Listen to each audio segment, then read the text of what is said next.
എല്ലാവരും പലപ്പോഴും ആവർത്തിച്ച് ചോദിക്കുന്നൊരു ചോദ്യമാണ്, നിങ്ങൾക്ക് ശത്രു ഉണ്ടോ? നിങ്ങൾക്ക് ശത്രു ഉണ്ടോ എന്ന ചോദ്യത്തിന് ഒരു പ്രസക്തിയുമില്ലെന്നാണ് എൻ്റെ അഭിപ്രായം. കാരണം അങ്ങനെ പ്രത്യേകിച്ച് നമുക്കത് ഇങ്ങനെ തൊട്ടെണ്ണുക ഒന്നും സാധ്യമല്ല. നിങ്ങൾ ജീവിക്കുന്നുണ്ടോ? നിങ്ങൾക്ക് ചുറ്റിനും മനുഷ്യരുണ്ടോ? നിങ്ങൾ അവരുമായി ഇടപെടുന്നുണ്ടോ? നിങ്ങൾക്കെന്തെങ്കിലും കിട്ടുന്നൊരു സാഹചര്യം വന്നാൽ, ലഭിക്കുന്നൊരു സാഹചര്യം വന്നാൽ നിങ്ങൾ നന്നാകുന്നു എന്ന് തോന്നിപ്പിച്ചാൽ പിന്നുണ്ടാകുന്നതിൻ്റെ പേരാണ് ശത്രു. എന്നാൽ നിങ്ങൾക്ക് നഷ്ടം വരുന്നോ? നിങ്ങൾ തകരുന്നോ? നിങ്ങൾ മരിക്കാൻ പോകുന്നോ? അത് ഉറപ്പാണോ? നിങ്ങൾ നശിക്കുന്നോ? പിന്നെ നിങ്ങൾക്ക് അതിൻ്റെ എണ്ണം അത്രമേലുണ്ടാവില്ല. എങ്കിലും കുറച്ച് പേരുണ്ടാവും. എങ്ങനെയാണെന്നറിയാമോ? ഇല്ലാതായാലും അങ്ങനെ ആകുന്നതിന് അസ്വസ്ഥതയുള്ളവർ. ഞാൻ ഈ അടുത്ത സമയത്ത് ഒരിടത്ത് ചെന്നപ്പോൾ ഒരാളെന്നോട് പറയുകയാണ്, അവിടുത്തെ അമ്മ മരിച്ചപ്പോൾ എന്ത് ജനക്കൂട്ടമായിരുന്നു, ഇവനൊക്കെ ഈ കുഴപ്പമായിട്ട് ഇത്രയും ആളുകൾ ഇതിനു വേണ്ടി വന്നു കളയുന്നല്ലോ എന്ന് പറഞ്ഞാൽ പുള്ളിയെ അസ്വസ്ഥമാക്കിയത് ഒരാൾ മരിച്ച മരണത്തിന് വന്ന ആൾക്കൂട്ടം പോലുമാണ് എന്നതാണ് സത്യം. നിങ്ങളൊന്ന് ആലോചിച്ച് നോക്കൂ.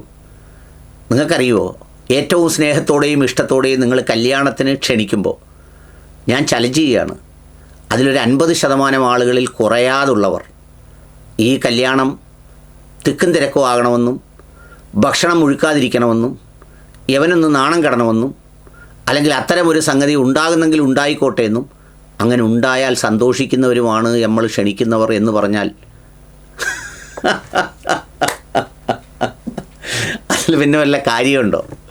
അപ്പോൾ അതുകൊണ്ട് അങ്ങനൊരു ചോദ്യത്തിന് പ്രസക്തിയില്ല. ഞാനത് ചോദിക്കാൻ കാര്യം, പലപ്പോഴും എന്നോട് ചിലർ വിളിച്ചിട്ട് ചോദിക്കും, അവർ ശത്രുക്കളാണോ, ഇവർ ശത്രുക്കളാണോ?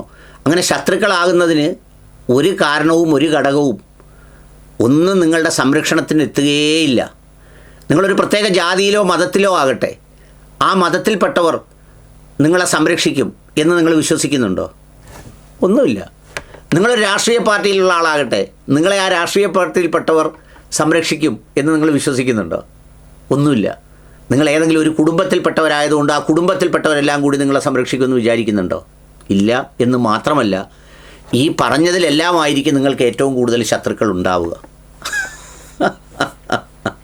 അതുകൊണ്ടാണ് ചിലരൊക്കെ പറയാറില്ലേ, അപരിചിതമായ സ്ഥലത്ത് ആരാണെന്നറിയാതെ അവനവൻ്റെ ഇഷ്ടവും വിശ്വാസവും സന്തോഷവും സൂക്ഷിച്ച് ജീവിക്കുന്ന മനുഷ്യരനുഭവിക്കുന്ന ഒരു സന്തോഷത്തിൻ്റെ സുഖം എത്ര വലുതാണെന്നറിയോ?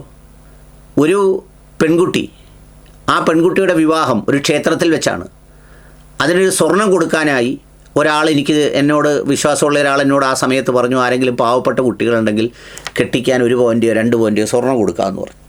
ഞാൻ ആ സ്വർണവും കൊണ്ട് ആ വീട്ടിൽ പോയിട്ട് ഒരു പാടത്തിൻ്റെ നടുവിലൂടെ പോയി അവിടെ കൊണ്ട് കൊടുക്കുമ്പോൾ എനിക്ക് ഭയങ്കര വിഷമമായിരുന്നു. എന്ന് വെച്ചാൽ ആ പാടത്തിൻ്റെ ചുറ്റുപാടുകളിലെല്ലാം വെള്ളക്കെട്ടല്ലേ, വെള്ളം കെട്ടിക്കിടക്കുന്ന എനിക്ക് മനുഷ്യരെങ്ങനെ ജീവിക്കുന്നു എന്ന്. തിരിച്ച് ഞാൻ കരയിൽ കയറി റോഡിൽ വന്നപ്പോൾ ഏതാണ്ട് സമാനമായ രീതിയിൽ ഇത്തിരി ഒരു ഉയർന്ന നിലയിലായിരിക്കണമെന്നേ ഉള്ളൂ. അതിൻ്റെ അപ്പുറത്തുള്ള ആൾ ചോദിക്കുന്നു, സാർ എന്തോത്തിന് പോയതാ? ഞാൻ പറഞ്ഞു, അവിടെ മരുന്ന് പോയതാ, അവർക്കൊരു ചെറിയ സപ്പോർട്ട് ചെയ്യാൻ പോയതാ. എന്തിനാ സാറേ അങ്ങനെ പോയത്? അവൾ എല്ലാ ദിവസവും രാവിലെ ഉച്ചയ്ക്കും വൈകിട്ടും ഓട്ടോയിൽ പോക്കാ ജോലി ചെയ്യുന്നു. ഒന്ന് ആലോചിച്ച് നോക്കണേ. അപ്പോൾ ഇതിന് ദാരിദ്ര്യമോ സമ്പത്തുള്ളവരുടെ സ്ഥിതി എന്താ? ഈ വലിയ വലിയ പല സോ കോൾഡ് ഹൈ പ്രൊഫൈൽ സംഘടനകളിലും ഈ ആളുകൾ വരുന്നത് പോലും അങ്ങോട്ടും ഇങ്ങോട്ടും തിളങ്ങി കാണിക്കാനാണ്. എൻ്റെ ഉടുപ്പ്, എൻ്റെ വസ്ത്രം, ഞാൻ വന്ന കാറ്, ഞാൻ വന്ന സംഗതി, ഇതൊക്കെ വളരെ പ്രധാനപ്പെട്ട സംഗതിയാണ്. അവരെന്തൊക്കെയോ ആണെന്ന് വിചാരിക്കുന്നതുകൊണ്ടാണ്. ചിലർ കണ്ടിട്ടില്ലേ, ഭയങ്കര തിക്കും തിരക്കുള്ള കല്യാണമാണെങ്കിൽ പോലും വലിയ ഏർമാടം പോലെയുള്ള കാറും കൊണ്ടുവരുന്നത് എന്തിനാ? ഒരു കൊച്ചു കാറും കൊണ്ടുവന്നൂടെ? അല്ലെങ്കിൽ അതെവിടെയെങ്കിലും ദൂരെ ഇട്ടിട്ട് വേറൊരാളുടെ സ്കൂട്ടറിൻ്റെ പുറയിലിരുന്ന് വന്നൂടെ? അങ്ങനെ വന്നിട്ടുള്ള ആളല്ലേ? അങ്ങനെ ഒരിക്കലും വരുത്തില്ലേ? എന്നും ഇങ്ങനെ തന്നെ ആയിരിക്കുമെന്ന് ഉറപ്പുണ്ടോ? ഒന്നുമില്ല. അപ്പോൾ ഇതെല്ലാം പ്രകടനങ്ങളുടെ ഒരു പ്രത്യേകതയാണ്. അപ്പോൾ അതുകൊണ്ട് ആരെങ്കിലും ശത്രുവാണോ എന്ന് ചോദിച്ചാൽ ആകെ ഒറ്റ ഉത്തരമേ ഉള്ളൂ. നീ എന്തെങ്കിലും രക്ഷപ്പെടാൻ പോകുന്നോ? നീ കുറച്ച് സുന്ദരനായോ? നീ കുറച്ച് ആരോഗ്യവാനായോ? നിനക്ക് കുറച്ച് സമ്പത്ത് വന്നോ? നിൻ്റെ മക്കൾ രക്ഷപ്പെട്ടോ? നിൻ്റെ പെൺമക്കളെ കിട്ടിച്ചത് നല്ല കുടുംബത്തിലാണോ? അവർ സന്തോഷത്തോടെ ജീവിക്കുന്നു? That's enough. That's more than enough to get you bulk of enemies. ഇപ്പം നിങ്ങൾ ചോദിക്കുക എന്തെങ്കിലും കാരണമൊക്കെ അവർ കണ്ടുപിടിച്ചോളും.